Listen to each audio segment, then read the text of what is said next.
ने समझ लिया है। अब समय की अवधि के अनुसार हम जरा इसको चर्चा को बांट देते हैं।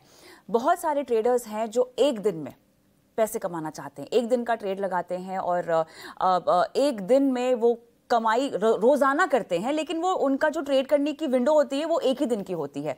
ये किस तरह के लोग होते हैं, किस तरह के ट्रेडर्स होते हैं और किस तरह से हाल ही में अगर आप किसी स्टॉक्स का एग्जाम्पल देकर भी इस बात को समझा सके कि कैसे एक दिन की बढ़त को लोगों ने भुनाया है कमाई के लिए।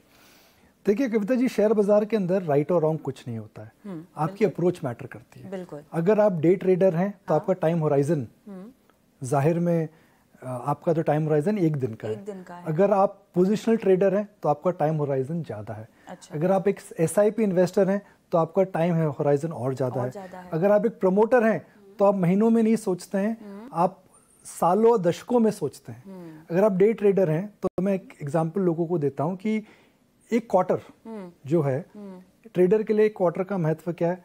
घड़ी। अच्छा। 9 से 12 एक क्वार्टर होता है, ठीक है।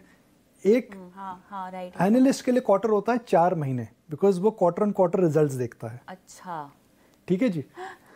एक क्वार्टर जो होता है उसकी जो इम्पोर्टेंस है वो एक फंड मैनेजर के लिए करीब एक दशक का एक क्वार्टर होता है, 2.5 साल कि वो 2.5 से 3 साल के लिए शेयर रखते हैं। मगर वॉरेन बफेट और राकेश झुनवाला के लिए एक क्वार्टर जो होता था तो 10 साल होते थे, बिकॉज वो 50 साल का व्यू लेते हैं।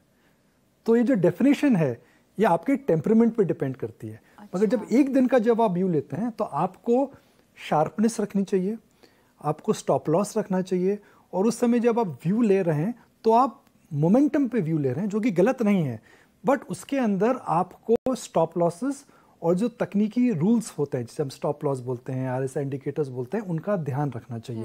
बिकॉज एक दिन के स्टॉक मूवमेंट में अगर आप ट्रेड करना चाहते हैं तो जाहिर है रिस्क सबसे ज़्यादा ले रहे हैं, मगर रिटर्न सबसे ज़्यादा होगा बिकॉज टाइम होराइजन आपका कम है।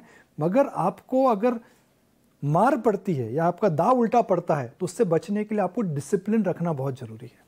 मोमेंटम खेलते हैं आप, ये मोमेंटम को आप समझाएंगे कैसे? मोमेंटम कविता जी होता है डायरेक्शन। हाँ। जहाँ पर राकेश झुनवाला साहब जो बोलते थे मोमेंटम की डेफिनेशन क्या है? ले फटाफट दे फटाफट। अच्छा। You have to be with the crowd. अच्छा। तो अगर एक दिन में कई बार हम देखते हैं कि कोई खराब खबर आती है, उस खराब खबर की वजह से, जैसे उदाहरण के तौर पर अभी रिसेंट बात करते हैं, इन्फोसिस के नतीजे बहुत अच्छे नहीं आए, स्टॉक गिर गया, मगर इन्फोसिस ने यह बोला कि भाई अगला 6 महीना खराब रहेगा, उसके बाद हमारी डील बुकिंग अच्छी है।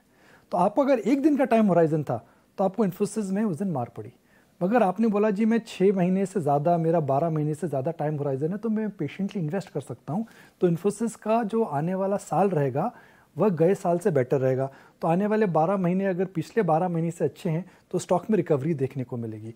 मगर क्योंकि आपने एक दिन का टाइम फ्रेम लिया था तो आप वह 12 महीने की पारी या 18 महीने की पारी नहीं खेल सकते हैं।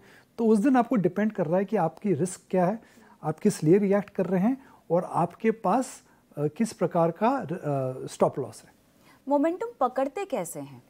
देखिए तकनीकी इसके कई फैक्टर्स होते हैं। हर there are lot of studies which some of them is very widely available on social media. इस पर कभी शो भी करेंगे। हमारे साथ अच्छे अच्छे टेक्निकल दिग्गज भी हैं, कुणाल भी हैं हमारे साथ, नरेश भी हैं। मगर इसके कई फॉर्मूलेज होते हैं, RSI होते हैं, 200 DMAs होते हैं, कैंडलस्टिक पैटर्न्स होते हैं। So these are these historical benchmarks based on which you identify the trend. Momentum investing में आप देखते हैं क्राउड, पार्टिसिपेशन और डायरेक्शन। अच्छा। ऊपर भी हो सकता है, नीचे भी हो सकता है।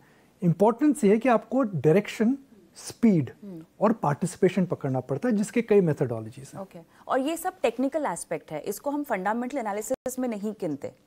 कविता जी एक दिन के अंदर शेयर बाजार की रियल वैल्यू आप नहीं निकाल सकते, बिकॉज शेयर मार्केट के अंदर शॉर्ट टर्म में सेंटिमेंट होता है, मीडियम टर्म में लिक्विडिटी होती है, लॉन्ग टर्म के अंदर होता है आपका अर्निंग्स। तो एक दिन में स्टॉक मार्केट में कंपल्शंस हो सकते हैं, भावनाएं हो सकती हैं, किसी के पास कैपिटल नहीं इन्वेस्ट करने की, FNO में उसने इन्फोसिस के शेयर लिए, इन्फोसिस उदाहरण के लिए ले रहा हूँ, तो उसको कंपल्सिव बेचना पड़ता है। हो सकता है किसी फंड को रिडेम्पशन आ गया हो, उनको बेचना पड़े। हो सकता है कि उस समय कहीं पर बड़ी बाइंग आ गई हो सेकेंड हाफ में किसी फंड के पास, उन्होंने ले लिया। तो शॉर्ट टर्म में क्या होता है कविता जी, बायर और सेलर आते हैं, मगर हर बायर और सेलर की अलग अवधि, अलग रिस्क मैनेजमेंट होती है। तो शॉर्ट टर्म के अंदर जब वो आते हैं तो वे खिचड़ी बन जाती है। तो शॉर्ट टर्म में मार्केट का एक दिन का फंडामेंटल व्यू लेना मेरे हिसाब से इम्पॉसिबल है। चलिए, तो ये वो नुस्खे हैं जो अगर आप डे ट्रेडर हैं तो आपको ध्यान में रखने चाहिए। अब आगे बढ़ते हैं और एक